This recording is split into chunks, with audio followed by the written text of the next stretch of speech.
मानव श्रृंखला नहीं, रोजगार श्रृंखला बनाइए, समझ गए। सत्ता से सवाल पूछ लेंगे तो आप लोग देशद्रोही कह दीजिएगा, और अगर सत्ता के जब आपके ऊपर उंगली उठाएंगे तो आप उस हाथ को काट दीजिएगा। आपको कोई आंख दिखाएगा तो उसकी आंखें फोड़ दीजिएगा। व्हाइट कॉलर लगा करके घूमते हैं और वो क्या बोलते हैं, अरे होलई तो होलई की ना होलई, ऐसे वैसे कुछ भी कुछ करके बोल देते हैं। जो जय वीरू की गठबंधन वाली जो जोड़ी है ना, और उसके अंदर तीसरे साझेदार ये जनता दल यूनाइटेड, ये तीनों साझेदार मिलाकर के एक सीए का विरोध करता है, एक सीए का पक्ष रखता है। मैं मेरे बाप की औलाद हूं, ये दूसरे को क्यों बताऊं, दूसरे को नहीं मालूम। मैं ये चीज नहीं दिखाना चाहता। मुझे क्या चाहिए, बुलेट ट्रेन कहाँ है, 2 करोड़ नौकरियां कहाँ है, जीडीपी कहाँ है, बेरोजगारी कहाँ है, सूचकांक स्तर कहाँ है। आप कौन है? एक मिनट, आप है कौन? धीरज शर्मा है। धीरज शर्मा है, भाजियूमो। जी बोलिए। भाजियूमो पकड़ रखा है आपने।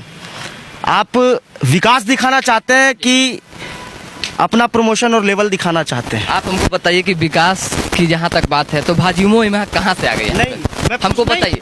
नहीं, हम आपसे सवाल, हमने जो सवाल किया आपसे, हमने जो सवाल किया, हम लोग लगातार लड़ रहे हैं आजादी के लिए, आजाद देश में आजादी के लिए। क्यों लड़ रहे हैं?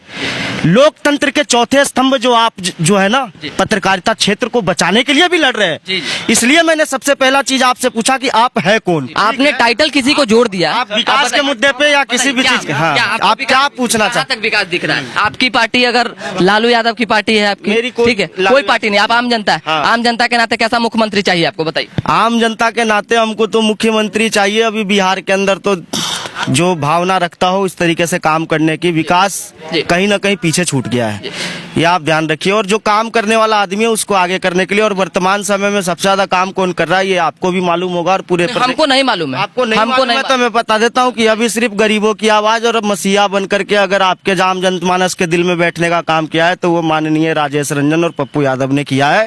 और बाकी लोगों ने जो है वो अपना इस चुनावी स्टंट के समय आते हैं और तामझाम करते हैं, जीत जाते हैं, क्योंकि जनता के मुद्दों पे किसी को ध्यान नहीं है। मैं खुद इसलिए समर्थक हूं क्योंकि जब मैं खुद एक बहुत बड़े आंदोलन के लिए लड़ रहा था, मैं भी उस समय भारतीय जनता पार्टी का हाजीपुर विधानसभा का दक्षिणी मंडल का अध्यक्ष था और आरएसएस का मैं कार्यकर्ता रह चुका हूं। यहाँ नहीं, विद्याधर नगर क्षेत्र जो कि पूरे भारत के अंदर सबसे ज्यादा आरएसएस के संख्या के मामले में है, इसलिए मुझे भाजपा आरएसएस कोई नहीं समझाए। मैं खुद लड़ा और मैं बताता हूं, मैं लड़ा और मैंने सब जगह दरवाजे खटखटाए। सिस्टम क्या होता है, एक आम आदमी कहां पे पहुंच सकता है? विधायक, सांसद, मुखिया, डीजीपी, कमिश्नर, चीफ मिनिस्टर, सचिवालय, सेक्रेटरिएट, यहीं तक पहुंच सकता है ना एक आम आदमी, वहां तक। हाँ, आम जनता कितना पहुंच सकता है वो मैं जानता हूं और मैं खुद पहुंचा, लेकिन मुझे कहीं भी जस्टिस नहीं मिला। लेकिन मेरी आवाज को उठाने, पता है मैं जब मरने वाला था, जब मेरे पानी चढ़ने वाला था, तो मैं बताता हूं आपको, सुनिए। आप सुनिए मेरी बात। आपको एक व्यक्ति सपोर्ट कर दिया, पप्पू यादव, आप उनके भक्त हो गए, लेकिन हम नहीं। भक्त कौन? हमने कहा आप एक बात बताइए, आपके वो सपोर्टर हैं, आपके वो जस्टिस हो गए, लेकिन हम तो विकास पे बात करेंगे, हमको जस्टिस से बात नहीं करना है। हम ये जानना चाह रहे हैं कि आप भारतीय जनता पार्टी में थे, क्यों निकल गए? फिर निकल गए उसके अंदर, आपको उसके अंदर देख लीजिए खुद ही क्या तरीका है बिहार के अंदर। आपको सिर्फ एक कल के आज जो अपने आपके जो हाजीपुर के अंदर हो रहा है, सिर्फ हाजीपुर एक कस्बा है, शहर नहीं है, सिर्फ एक कस्बा, टाउन जिसको बोलते हैं। उस टाउन के अंदर हाजीपुर स्टेशन पे लाखों लाख की संख्या में है ना छात्र खड़े थे परीक्षा देने जाने के लिए, लेकिन उनके लिए ट्रेन का इंतजाम नहीं किया गया था। उनको रोजगार के लिए बिहार के अंदर तो किस बिना पे जाए? सत्ता से सवाल पूछ लेंगे तो आप लोग देशद्रोही कह दीजिएगा, और अगर सत्ता के जब आपके ऊपर उंगली उठाएंगे तो आप उस हाथ को काट दीजिएगा। आपको कोई आंख दिखाएगा तो उसकी आंखें फोड़ दीजिएगा। ये तानाशाही नहीं तो और क्या है, हिटलरशाही नहीं तो और क्या है? कोई भी जवाब नहीं दे सकता इस चीज के बारे में। मैं जब उससे सवाल पूछने लगूंगा, अगर कोई भी आदमी, मैं आपको बताता हूं, अगर पूरे बिहार प्रदेश के अंदर पूरे बिहार प्रदेश के अंदर लाखों लोगों के, आजकल तो आपका ये पत्रकारिता और ये सोशल मीडिया का जमाना है, बड़े बड़े लोग व्हाइट कॉलर लगा करके घूमते हैं और वो क्या बोलते हैं,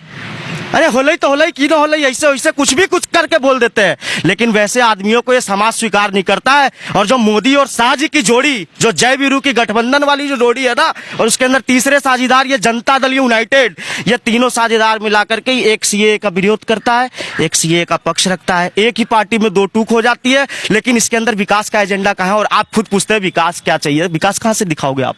आपको सरकार बोलती नहीं विकास, आपको किस लिए भेजा जाता है? आप जनता को उलझाए रखो। थोड़े दिन पहले मेरे ही पैसे मुझे ही लेने के लिए बैंकों के बाहर लाइन में लगना पड़ा। आज भारत देश के अंदर में भारत का नागरिक ये सर्टिफिकेट लेने वाले बीजेपी वाले कौन है? मेरे को बताओगे कौन है बीजेपी वाले सर्टिफिकेट दिखाने के लिए? मैं मेरे बाप की औलाद हूं, ये दूसरे को क्यों बताऊं? दूसरे को नहीं मालूम। मैं ये चीज नहीं दिखाना चाहता। मुझे क्या चाहिए? बुलेट ट्रेन कहाँ है? 2 करोड़ नौकरियां कहाँ है? जीडीपी कहाँ है? बेरोजगारी कहाँ है? सूचकांक स्तर कहाँ है? जस्टिस कहाँ है? लोग तड़प कहाँ रहे हैं? कपड़े हैं कि नहीं है? राशन है कि नहीं है? मुखिया का जो फंड आ रहा है वो अलॉट हो रहा कि नहीं है? हरियाली के नाम पे अरबों रुपए उड़ाए जा रहे हैं, वो है कि नहीं है? अगर इतने ही ज्यादा भारतीय जनता पार्टी और उनके जितने भी सरकार है तो वो कहते नीतीश बाबू को, बहुत कम समय आपको यहाँ पे है लेकिन मैं बोलने के लिए बहुत सारी, नीतीश बाबू को कहते कि मानव श्रृंखला नहीं रोजगार श्रृंखला बनाइए, समझ गए? लेकिन उसके अंदर वो शामिल है।